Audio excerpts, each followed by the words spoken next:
everybody. We are going to be breaking down the application process today and the documentation that you need.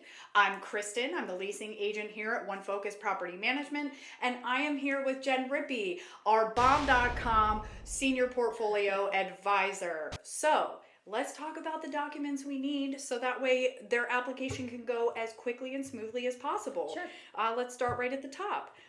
State issued identification. What does that mean? So we could take a state issued ID, meaning your photo ID or a passport. As long as they are valid, they cannot be expired. Okay. All right, perfect. That's pretty cut and dry. Yeah. Pay stubs. A couple things about pay stubs. What if I haven't started my job yet? What if I started my job and I only have one pay stub? Or what if I don't have a job? Okay. What do you got?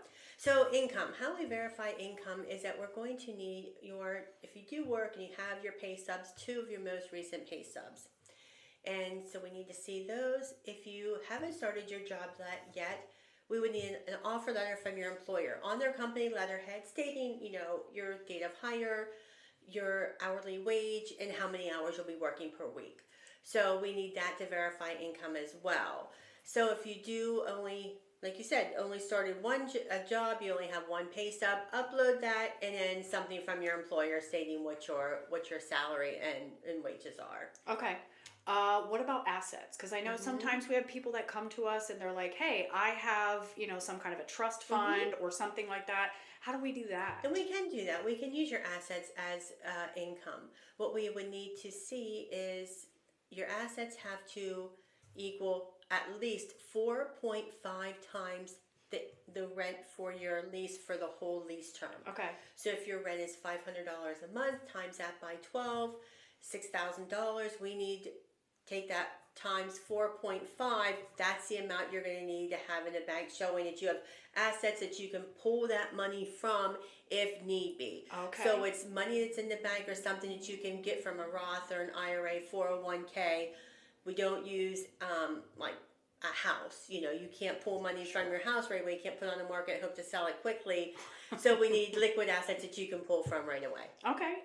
What about self-employment? Because that's also something that we're seeing a lot of. Yeah, self-employment, we can verify that income by a couple different things that we would need. We would need your most recent tax return and profit and loss statements to show, how your income's coming in, your expenses and income, to verify that as well. So you can see we have a lot of ways to verify your employment, your your personal business, or any kind of your assets to use to get you qualified. Yep. Contact information for your previous and current landlords. Yep, we do landlord verification. So it's real important that you have your previous landlords. We go back 3 years. So have their name, phone numbers, email addresses. That is what usually bogs down the application process. It's trying to get those landlords to get back to us and give us your landlord history and complete the questionnaire. So reach out to your current landlords, past landlords, say, hey, One Focus is going to be reaching out to you. I'm trying to get in a new house. Can you please get back to them as soon as possible? Now, if you don't have 3 years of history, don't freak out. It's okay. So this may be someone's first home and they live with family. That's okay. But if you do have history that shows up on your credit report going back 3 years, we're going to verify all those addresses. Good. Bank verification. What is it and why do they have to do it? On the application, you're going to see where it asks you to put your bank name and your account number. What we do is we verify your income by showing the deposits on your bank account. So it's real important that you get that information on your application when you complete it. So it's simply, we use a very secure process, just showing your income deposit so we can verify that income comes on a regular basis. So if you have a job, it's going to show your payroll deposits. If you have Social Security disability, it's going to show those deposits into your account. That just speeds up the process of verifying that income. Oh, that is actually really helpful because it moves it along a lot faster. It really does. Employer details. So if we're doing bank verification and we're talking about your employer, why do we need the details for our employer? Well, we do want to make sure that you're currently still employed with that employer, or you haven't given them a 2-week notice that you're leaving your job. So we don't want to preview and think, oh boy, he left his job 2 weeks ago, and before you move in. So we just make sure that you're currently still employed. Okay, dependents, names, and birth Hmm. dates. If they're not going to be a primary leaseholder, why do we have to know that kind of information? Well, that's important so we know who lives at the property. So we want to make sure that any minors under the age of 18 are listed on your lease agreement as an additional occupant, just so we know who is authorized to be living in the home with you. Right, right. And last but not least, animals. Hmm. What do we do about that? So most of our units are pet friendly, but there are some size, weight limitations. Some allow cats, some allow dogs, some allow one of each. So be very careful, look at the ad, see what that property that you're interested in is going to allow the animal that you want to bring with you.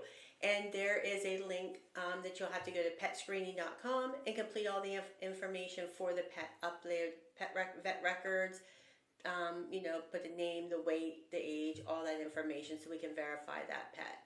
Now, some have ESAs. So there is a process. You go to petscreening.com and you complete the ESA information there. Then a team of attorneys will verify that for the authenticity for ESAs.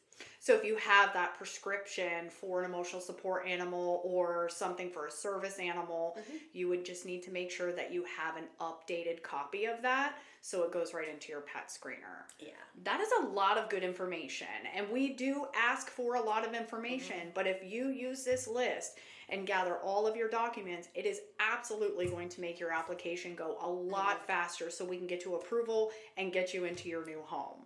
If you have any questions from us, you can give us a call at the office at 570-505-3347, or you can email us at support@onefocuspm.com. Thank you so much for being with us today, and thanks for tuning in.